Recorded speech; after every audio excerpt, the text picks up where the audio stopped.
Thank you. What we're going to be doing today is there are trends that are happening in the culture that are really easy to pass under the radar. And what I want to look at here is where I think the culture is heading and how we got to this point. That's really the point of the first talk, titled The Disenchantment of the World. You'll understand that by the time we're done. The second talk is going to focus on trends in the culture that I think the church has largely been ignoring, that are really, really important, which is the rise of various types of occult spiritualities. This may sound, particularly for people in my generation, this is sort of it sounds like something that just a few people on the fringes are involved in, but it turns out that if you actually take a look, there's a whole lot more of that going on, and it's the direction the culture is heading for the reasons that I'll be talking about in the first talk. And then the third talk is going to be about how we as Christians should respond to all of this. So that's where we're going. Hopefully it will make sense.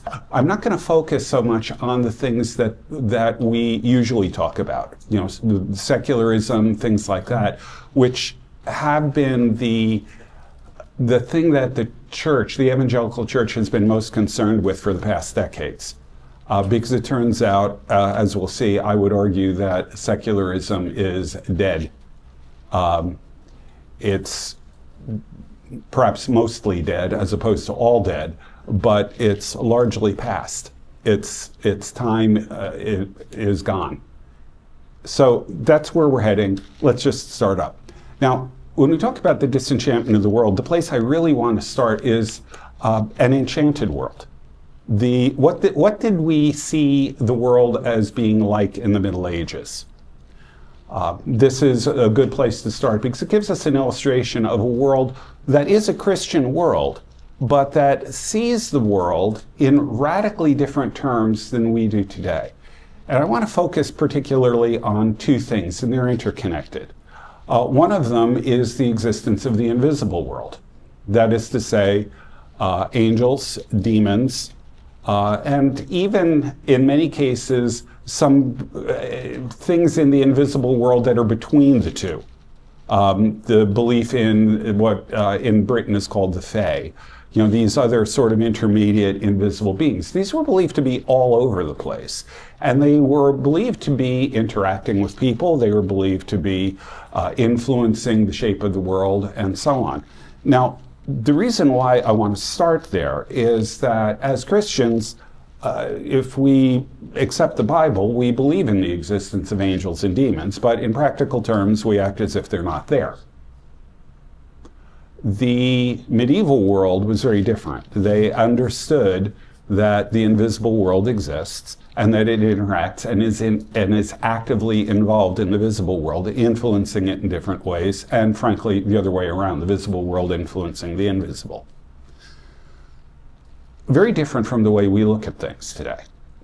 Now, the other part of this that's important is they had a worldview in which they saw the world as meaningful. In other words, the world wasn't just stuff. The world had meaning.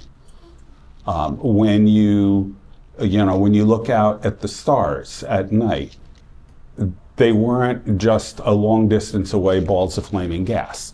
They had meaning, they had significance, they spoke to us, they communicated to us, they moved the way they moved because of God.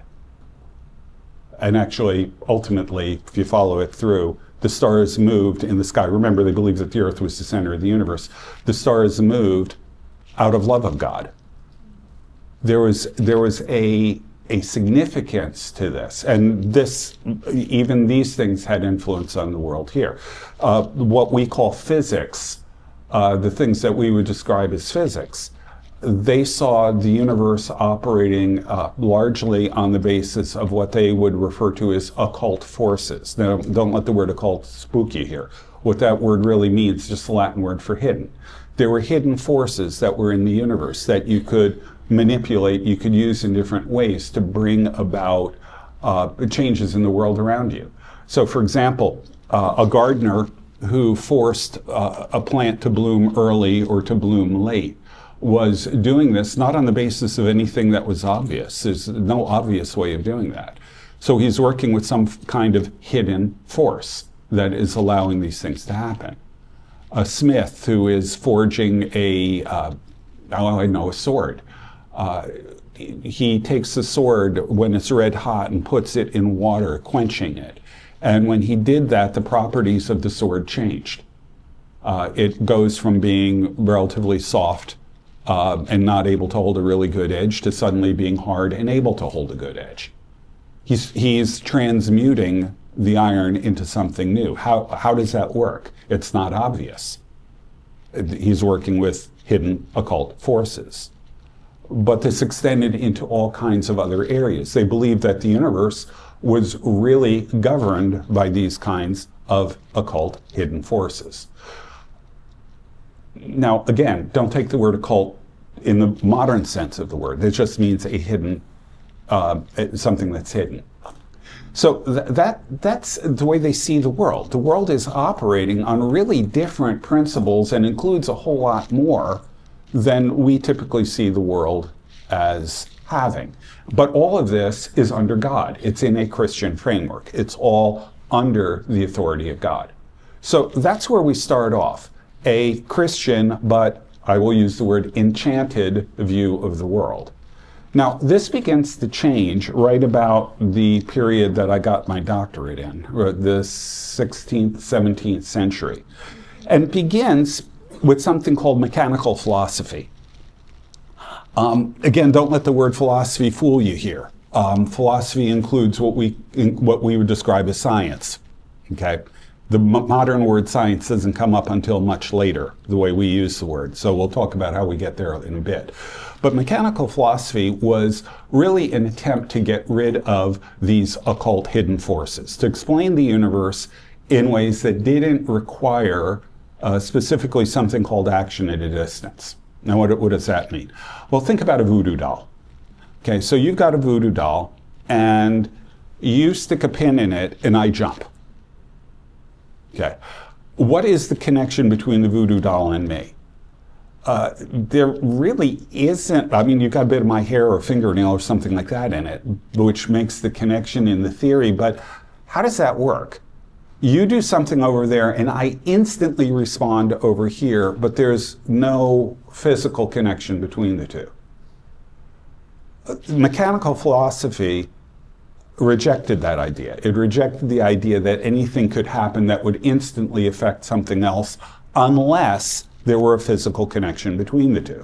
So mechanical philosophy, the word comes from the idea that everything that happens in the physical world happens because of mechanical causes. Things bumping into each other, things rubbing against each other, pushing, pulling, all of that sort of thing. And it operates at an invisible level typically, but it's still there.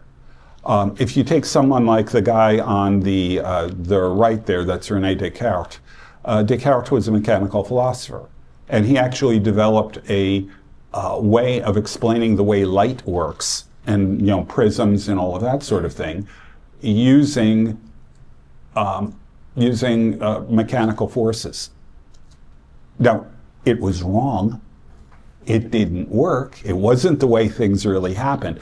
But because of the way Descartes operated, he didn't actually need evidence for his ideas.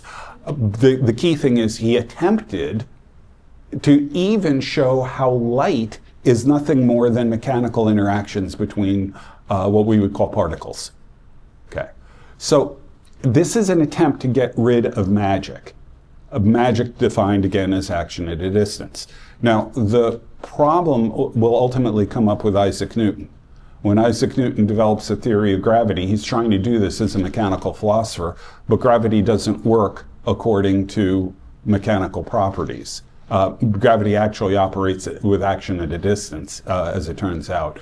So magic this old definition of magic sort of got slid in with Newton, but they didn't really want to talk about that. along with mechanical philosophy, you also in the 17th century see the rise of empiricism. Key figure there is Francis Bacon, the guy in the bottom. Francis Bacon argued that you should use observation and experimentation in order to understand the world. He actually said that the object was to, and I quote, torture nature in order to get it to reveal its secrets. And so this is experimentation and all that sort of thing. This is considered really the beginnings of science, is Bacon's empiricism. Now, the trick is that as soon as you start talking about nature revealing its secrets, you're talking about things that are hidden. And so functionally, you're dealing with occult forces in different words. Okay, but nonetheless, he's moving in this direction, trying to move away from magic. And then Descartes, as I mentioned, he's a rationalist. He believes that you can use pure reason, just simply deduction, to understand everything in the world. That's actually the point of his cogito ergo sum, I think, therefore I am, which is the subject of endless jokes. But the point there was he wanted to start with something that was definite and absolutely proven, and then try to reason from there, just by logical deductions, to derive everything else in the universe. It doesn't work, but that's what he was trying to do. And this combination of rationalism and empiricism work together to lead us to the Enlightenment. And in the Enlightenment, the object is autonomous reason. That is to say, reason that is unconnected, untied to anything else.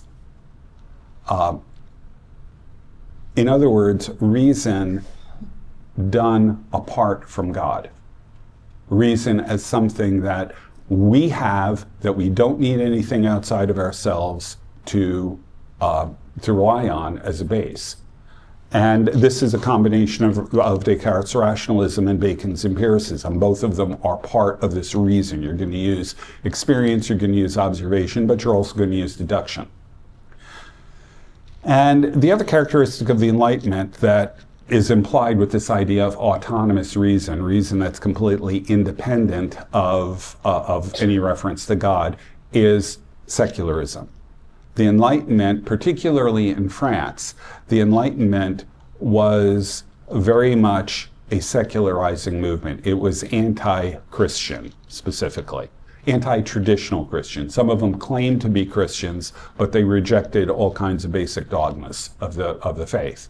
The virgin birth, the resurrection, the incarnation, all of these kinds of things are typically thrown out. And so they're going to reject traditional religion, they're going to be anti-clerical, they're going to be attacking the church, all of these kinds of things, all in the name of human reason, which is now considered the be-all and end-all of truth. Okay? Whereas in the past, if you look at the Middle Ages, they believed that you could find truth through reason, certainly, but also through revelation. Then as you move into the 17th century, you have reason being superior to revelation. By the time you're getting to the French Enlightenment, you have reason without revelation. Okay, so that's the progression that we're going on. Now, all of this is based on a rejection of the idea of original sin. It's simply unreasonable. So human beings aren't naturally corrupt. Human beings are essentially good. And that means that humans are perfectible. Now, the obvious question is, what is wrong? Why is it that human beings don't behave this way? And the answer comes up, the problem is society. Society is what corrupts people. People aren't corrupt. Society corrupts people. But that begs the question, how does society get corrupt? Isn't it made up of people? Okay. But this is, in any event, where they're going. You should be hearing, by the way, as I'm talking about some of these things, you should be hearing, excuse me, echoes of things that are being said today. Maybe not in exactly these terms, but these ideas of humans, there being no original sin, people being perfectible, the problem is society, the problem isn't people per se, those things are still part of the way our culture thinks. And then implicit in all of this is materialism, the idea that matter and energy is all that exists. Now, within the Enlightenment, the major religious movement that emerges in this period is deism. Deism says that God is essentially a clockmaker, that he invents the universe, he creates the universe and sets it in motion, and then basically sticks it on his mantle and puts a glass dome on it and just watches the mechanism turn. Okay. To the deist, the idea that God would ever intervene in the world, that God would answer prayer, that God would do a miracle or anything like that, is insulting to God's dignity. Because they said, you know, if you bought a clock from me and I told you that it would work perfectly, you just wind it up, but every 3 hours and 14 minutes you'd have to go and tweak something inside it to make it run, and then every 17 hours you'd have to tweak something else, and so on, your conclusion would be, I'm a lousy clockmaker. If God has to intervene in the world, according to the deist, you're accusing him of being a lousy clockmaker. So God is there basically to kickstart the universe and has no other function in the deist system. It's a rather strange religion. The only thing that they say that's appropriate to do as a religious activity is to thank God for his wisdom and all of that sort of thing. But it really doesn't matter whether you do or don't, because God doesn't care. Okay, so that's the deist system. The reason why I want to emphasize deism is it's unstable. The fact is that if the only purpose for God existing in the world is to get the universe going, he really isn't that important. And when you get to the 19th century, a couple of things change that cause the collapse of deism. One of them is the idea that the universe actually doesn't have a beginning. The universe is eternal. And this actually becomes the common idea in the 19th and early 20th century until the Big Bang forced them, the mathematics that requires the Big Bang forced them to change their view on this. But they argued that the universe is eternal, because if you do that, then you no longer have the need for God to get it started. As a matter of fact, one of the objections to the Big Bang, the idea that the math leads to the Big Bang, from Einstein, one of the objections was, if there's a Big Bang, there must be a Big Banger. And that was actually what was said. Okay, so they want to get rid of God, and by positing an eternal universe, you eliminate the need for him. But there's still one other problem. That other problem is, well, why are human beings different from everything else? And that problem is solved, of course, by Charles Darwin, who answers, we're not. You know, we're essentially an animal that has evolved in one direction more than other animals have evolved, but essentially we're no different from them. So once you eliminate the need for a God to start the universe going, and once you eliminate human exceptionalism, basically you have defined God out of existence within a deist system. And so what emerges then is what I would truly describe as modern science at this point. Now, the word science itself is a rather interesting word. The Latin word that it's based on, scientia, simply means a field of knowledge. Any field of knowledge could be a science, as long as there was some sort of methodology for studying it. That's really all that a science was. In the 19th century, science is redefined. Science is defined more the way we define science today in the natural sciences and so on. And the reason for that is in the 19th century, they reduce the world to matter and energy, called materialism. That's all that there is there, matter and energy. There's nothing else. And so the only things that you can really know anything about are matter and energy. Hence, science becomes limited, the word science becomes limited to studies of matter and energy, chemistry, physics, biology, those sorts of things. So the scope of knowledge is limited to that, Everything else becomes a matter of opinion, a matter of faith, those sorts of things, but none of it qualifies as real knowledge. Real knowledge can only be obtained through empirical study, through the scientific method, things like that. And there are all kinds of other offshoots that come from this, which I won't get into. But I want to highlight the problem that this creates. Meaning is neither matter nor energy. Therefore, meaning doesn't exist either. If the universe is meaningless, if there is no meaning in the world, then your life has no meaning. That's the problem that the 19th century idea of science created. Now, very, very few people understood this. Very few people got the implications of what the new science was saying. It turns out that the first person who really makes a clear statement on it is Friedrich Nietzsche. And he does this in a book called The Gay Science. It's the English translation of it. Probably need to change that because gay has a different meaning now than it did when that was translated. But in that, there's the story of the parable of the madman. And in the parable of the madman, what Nietzsche says is, there's a marketplace, and into this marketplace comes a madman carrying a lantern in the middle of the day. And he's saying, I seek God. I seek God. Where is God? And the people in the marketplace laugh at him. Maybe he's on vacation, maybe he's hiding, maybe, all of these kinds of things. They mock him. They're atheists. They don't believe in God. And the madman ultimately, after hearing all of this, he throws down his lantern and says, I'll tell you where God is. We have killed him.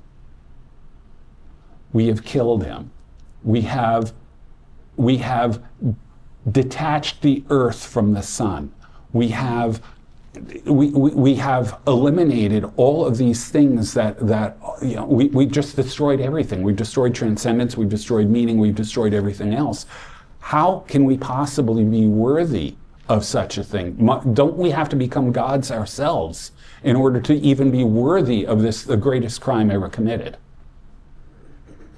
And people are looking at the madman bewildered, and the madman says, oh, my time hasn't come. News of this has not reached you. Nietzsche saw the implications of a world in which transcendence is removed. He saw the implications of a world reduced to matter and energy, with science explaining everything. He understood that this changed everything. Nobody else seemed to have picked up on it, but he did. He understood that this creates a meaningless world, it creates meaningless lives. And in his next book, Also sprach Zarathustra, Thus Spoke Zarathustra, he provides what he sees as his solution for this in the form of somebody who will come across and through a pure act of will create meaning out of nothing. It won't be true meaning in the sense that it provides a genuine meaning to the world, but just by a sheer act of power, he will create and enforce this. It's no accident that Hitler was a fan of Nietzsche. The next key person, and the guy that I got my title from, is Max Weber. In a speech he gave in 1917, later published in a book, Science's Vocation, in 1918, he said this: "The fate of our times is characterized by rationalization and intellectualization, and above all, by the disenchantment of the world. Precisely, the ultimate and most sublime values have retreated from public life into the transcendental realm of mystic life, or into the brotherliness of direct and personal human relations. It is not an accident that our greatest art is intimate and not monumental." Okay, what Weber is doing as a sociologist is he is saying that what Nietzsche said about the destruction of transcendence, the destruction of meaning, and things like that, That is now characteristic of our society. We are living in a way in which we have disenchanted the world. We've removed magic, we've removed transcendence, we've removed meaning. There may be some mystical people out there doing some things, but mostly it's gone. And what we have to do is deal with the fact that we are now in a disenchanted world. And it's worth noting that Weber said that in a world without transcendence, in a world without meaning, in a world without any of these things created by rationalization and intellectualization, in other words, by science, in such a world, the only form of government that is going to make any sense at all is totalitarianism. He says this inevitably will lead to totalitarianism, because without any firm grounding for values, without any firm grounding for morality, without any sense of meaning, purpose, something that transcends the individual, somebody is going to have to take control. Somebody is going to have to impose something on society, or it will completely disintegrate. And this is in 1918. 20 years later, Hitler is running Germany. Weber gave a speech in Germany.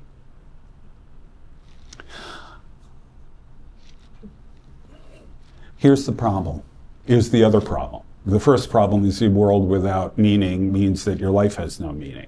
The second problem is that disenchantment, as defined by Weber, inevitably leads to desecration.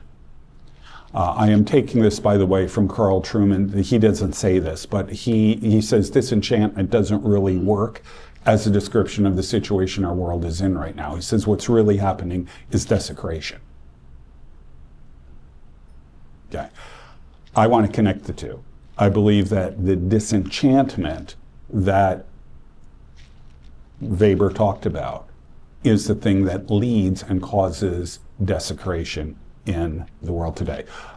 Truman's new book, by the way, just came out literally in the last month, is called The Desecration of Man, and it's very, very much worth reading. What do I mean by desecration? Well, let's start off with an old idea from philosophy called the transcendentals. These are the things that are ultimate in the world. They're transcendent. They're above and beyond this world. When I talk about transcendent, that's really what I'm talking about. Transcendent is referring to the things that go beyond this world, beyond the creation. These are, in ancient Greek thought, these were the ultimate things that were most fundamentally real. Okay, so there are three of these: the good, the true, and the beautiful. Now, the interesting thing about this is that I gave them in the traditional order. Good, true, and beautiful is the way that you usually see it portrayed.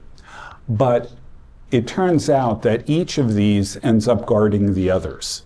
So, for example, you can't attack the good without getting rid of the beautiful first.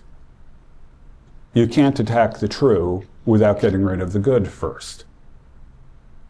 And as a result, if you keep this in mind, that desecration really involves destroying the transcendentals. If you keep this in mind, it makes a whole lot of sense about the direction the culture has gone in the last century and a half. So let's start off with the 19th century again. Beauty is the gatekeeper to the good. 1878, you see the first statement of beauty is in the eye of the beholder. Prior to this, beauty was considered objective. Prior to this, beauty was considered something that was a transcendental. It went above and beyond this world. It was not subject to anything. It was an absolute. Here, beauty, well, again, 19th century, matter and energy is all that exists. Is beauty matter or energy? No, it's neither. So beauty has no objective truth. There's no objective reality to beauty. It becomes a matter of the eye of the beholder. Now, having said this, 19th century art, there's a proliferation of art styles. I give you a list of them here. I'm not going to go through all of them. But what you see in 19th century art is still a sense of beauty in the paintings. The neoclassicism, romanticism, the pre-Raphaelites, all of these, if you look at them, you recognize them as conveying beauty, okay, in different ways. What happens as you're moving into the 20th century? You get a movement like Dada. Dada refers to, the word actually means something like a rocking chair in French. It's a meaningless word applied to art. And it's a way of saying art is meaningless. Art is intentionally supposed to be scandalous. It's intentionally supposed to be shocking, and that's all that it does. You can go from Dada to Surrealism.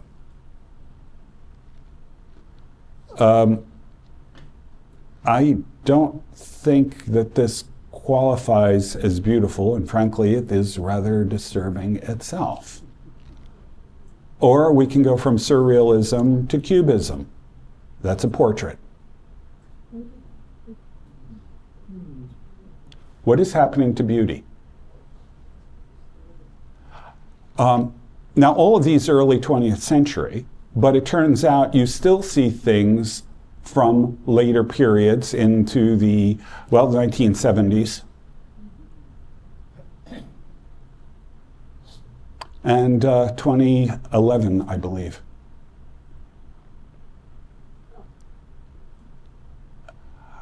My wife and I went to the Guggenheim Museum in New York at one point. Now, the Guggenheim was designed by Frank Lloyd Wright. It's actually a spiral.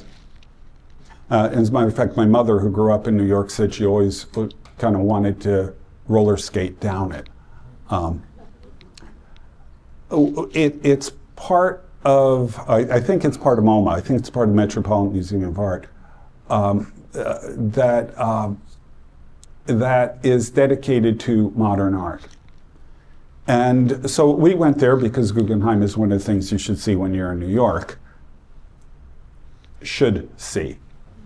So we take the elevator to the top and we start working our way down. One of the first exhibits that we saw was a shopping cart with fluorescent tubes attached to it, plugged in. That's art. But the artist explained that it was a statement about how homeless people don't have access to electricity. A little while later, there was a room that was supposed to show you moonlight. And it was a little room set aside that had a cord hanging from it and an incandescent bulb in it. This is in one of the premier museums in New York. It wasn't long before I looked at Lynn and said, you know, I'd really like a pair of roller skates. What is this stuff? How is this art in any meaningful sense of the word? Art is no longer designed to convey beauty. It's there to shock. It's there to be, excuse me, it's there to be absurd. It's there for anything other than beauty. And as a matter of fact, if you're in an art school and you try to make things beautiful, you'll get marked down. But it's not just the visual arts. What about music? There is literally a kind of music called noise music. Some of this goes down to the early 20th century, where Dada, that first thing I showed you, there are people who are trying to do Dada in music. Verez is an example of that in some of his music. Yoko Ono. Have any of you actually heard Yoko Ono do one of her own pieces? I strongly do not recommend it. There's a thing called industrial music, which is, again, largely just noise. John Cage. What you see with John Cage is anti-art, which in fact is a term that goes back to the early 20th century. My favorite example of this, and probably his best piece for listening, is called 4 minutes and 33 seconds. It's 4 minutes and 33 seconds of silence. Because he says silence is the most eloquent music. Not all, but some free jazz is largely just noise. And I'm saying this as a guy who used to be a jazz musician. What are we doing? this is the state of beauty. Culturally, the first thing that goes is beauty is destroyed. What comes after beauty? When you get beauty out of the way, you can't get to truth immediately, but instead you go toward goodness. And so the prime example of this, we can pick several of them, but the one that is probably most blatant and in the long run most important is the sexual revolution. Coming out of the counterculture of the 60s, based in part on what the beatniks were doing in the 50s, the intellectual foundation of the sexual revolution comes from the New Left. The New Left is a theoretically political, but it's a cultural movement centered on the Frankfurt School. And what they do, in a number of their thinkers, starting with a guy by the name of Wilhelm Reich, and then picked up by probably the most important thinker of the Frankfurt School, Herbert Marcuse, what they do is they combine Freud and Marx. Freud's theory says that the reason people have mental illness is because they have sex drives, they want to do things sexually that society tells them they can't do. And this produces guilt, and this is what produces mental illness, unhappiness, and all sorts of other things. However, oh, by the way, the solution to that is psychoanalysis, where the doctor will talk to you and eventually you build up enough trust that you begin kind of admitting to these things that may be pushed into your subconscious, they begin coming out. And since the psychiatrist accepts you despite this, this relieves your guilt and this solves your mental problem. It doesn't work, okay, but this is Freud's theory. Now, at the same time, sexual repression in the culture is what produces civilization. Because the sexual energy that we cannot express, that is suppressed within us, has to be expressed somehow. Technical term, sublimation. And this is the thing that drives the creation of civilization. So civilization is a good thing, but we get it at the price of human happiness. That's the essential point of Freud's book, Civilization and Its Discontents. Now, Marx comes along, and Marx basically says the problem is civilization. Civilization always occurs because one group is oppressing another group. Okay? That's the nature of civilization. That's how it happens. So what happens in the Frankfurt School is they combine these two. Civilization in Freud is based on sexual repression. Civilization in Marx is oppressive. Therefore, the best way to deal with the problem across the board is to get rid of sexual taboos. Because if we get rid of sexual taboos, we undermine the foundation of civilization, which to Marx is the problem. This is why Marx, actually in his own writings, says we need to get rid of the natural family. Because that's the foundation of bourgeois society, and bourgeois society is the enemy. So what the New Left does is it provides an intellectual foundation for the sexual revolution in the counterculture. And in fact, when you think about it, if our unhappiness is caused by the taboos in society, and Freud says, well, psychoanalysis can help you deal with this, there's a much more direct way of getting rid of mental illness. It's to get rid of the taboos. And so this is what's going on with the sexual revolution. There's actually an intellectual foundation that underlies this. And then when the pill is invented, that just makes it much, much easier to have free love. And then when abortion is legalized, that eliminates any consequences for sexual activity, at least the big one. You've still got STDs and things like that, but you don't have to worry about pregnancy, because if you get pregnant, you can always just kill it. Do you see how this all points to an attack on the good? And I would argue it couldn't happen without the first attack on beauty. But it moves on from there. Marx's goal of dismantling the family is largely accomplished. It starts with no-fault divorce. We can argue about the order here, but it starts with no-fault divorce. Divorce was what God had intended to be permanent. No-fault divorce is you can get rid of for any and every reason you want. You get the normalization of extramarital sex. This is coming from the sexual revolution. You get the normalization then of out-of-wedlock births. You get the normalization of, let's just call them, non-procreative sexual activities. This then turns into so-called same-sex marriage. And the most recent form of this is surrogacy. Now, if you've got any questions about surrogacy, I want you to think about two things.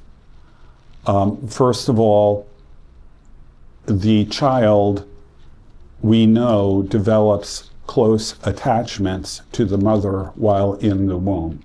And what you are doing is depriving that child of those attachments, and along with this, depriving the child in most cases of either a mother or a father when you add it into same-sex couples using surrogacy. Along with that, you are treating the child as a commodity. You are purchasing a child from another person. When have we ever considered that legitimate since the abolition of slavery? So you see dismantling the family, you see a destruction of the good. And it's not just in these social things, these large social movements. We see it as well in arts. Pornography, which is hard to call art, but let's call it media, is hands down the biggest source of income on the internet. More money is spent on pornography than anything else on the internet. Look at rap lyrics. They rarely, if ever, communicate anything good or positive. Look at the current spate of anti-heroes you see in popular culture. Look at the move, probably most obvious in Disney, to rehabilitate villains. Maleficent, Wicked, those kinds of things. The villains aren't really villains, they're just misunderstood, and the good guys aren't really good guys, they're corrupt too. Look at abortion. Look at the growing calls for euthanasia. And in particular, by the way, euthanasia is increasingly being used to acquire spare parts for transplants. Look at the movements toward genetic engineering. Look at the movement toward transhumanism. All of these things are desecrating things that God created as good. And those, then, once we have that out of the way, we can move to attack truth. And we see this in postmodernism. Two key figures are Jacques Derrida, both of them French, by the way. Derrida argued that language is always a way of encoding social hierarchies, that everything in language, I don't want to get into the details here, but everything in language is built around hierarchical relationships where something is superior to something else. He is also the person who pushed the idea of deconstruction, the idea that you can take a text and you can reread texts to mean almost anything you decide they mean. Whatever you get out of the text is what the text means. What the author intended, that's just one possible meaning. It has no control over anything else. So you can read a text and interpret it pretty much any way you want to. In other words, there's no truth in texts. Nothing transpersonal, nothing that goes beyond the individual reading of it. Then you get Michel Foucault. Foucault is, if anything, worse than Derrida. He argues that everything in language is about power relationships. What we think of as knowledge is imposed upon us from people in power. The things that we even think qualify as elements of knowledge are imposed by people in power. And language is nothing more than a power game. There's no such thing as objective knowledge. You cannot know anything objectively. Language is simply, again, like similar to Derrida, language is there to do nothing more than to encode and to embody power structures. So your language ties you into these oppressive structures of power in society. Now, Derrida is also going to argue that sex, both biological sex and sexuality, are both social constructs. That is to say, they're arbitrary inventions of people who have power that they're imposing on the society to preserve their own power.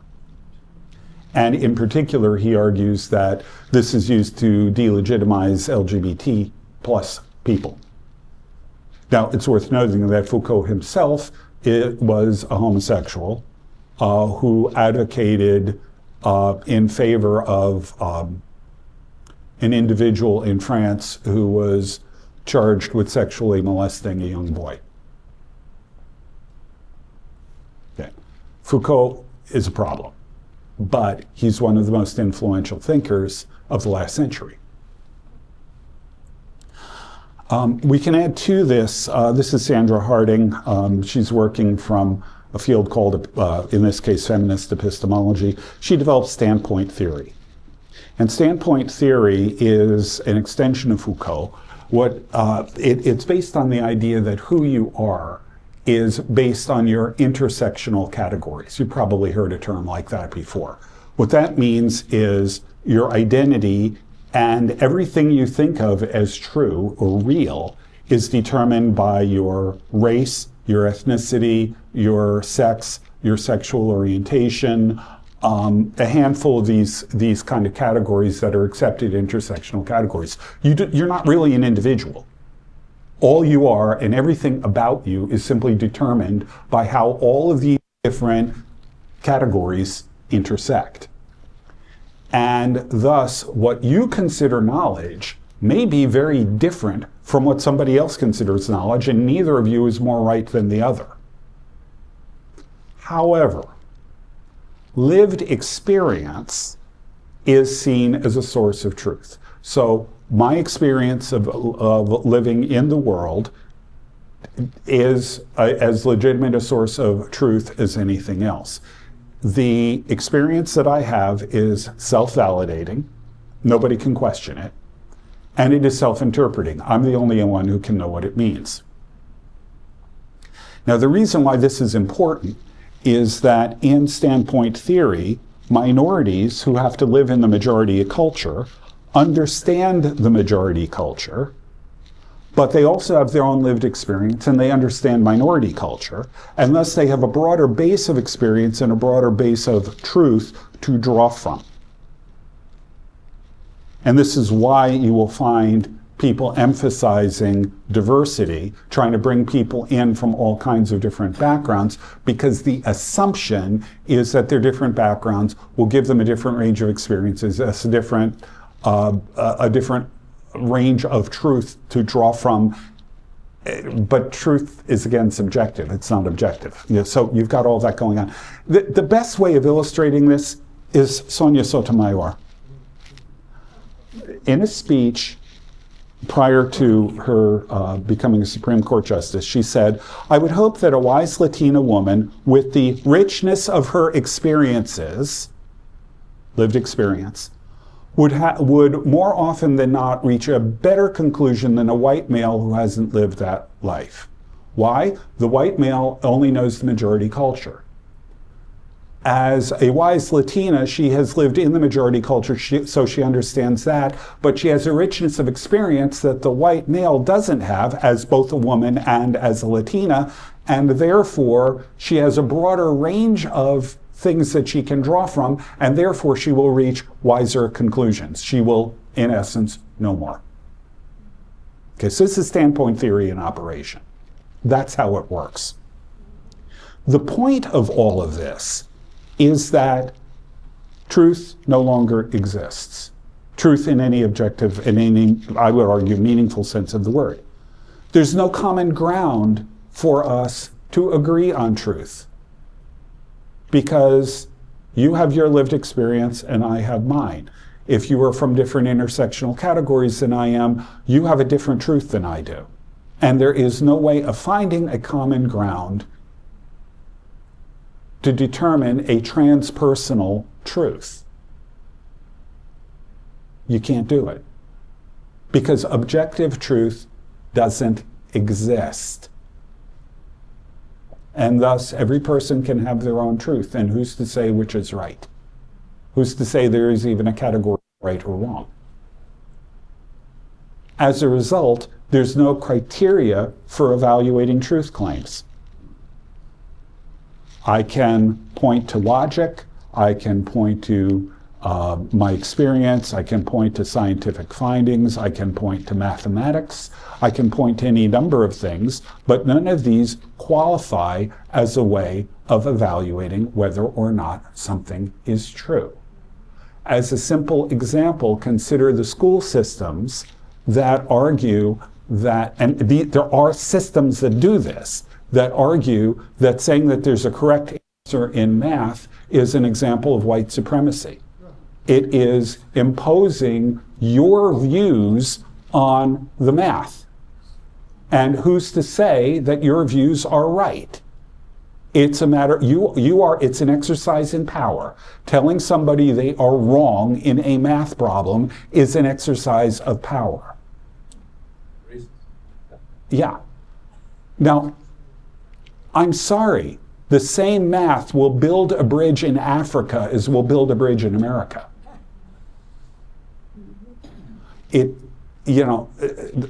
But in this system where there is no such thing as objective truth, there's no way of evaluating truth claims. There's no way of saying this is right, this is wrong.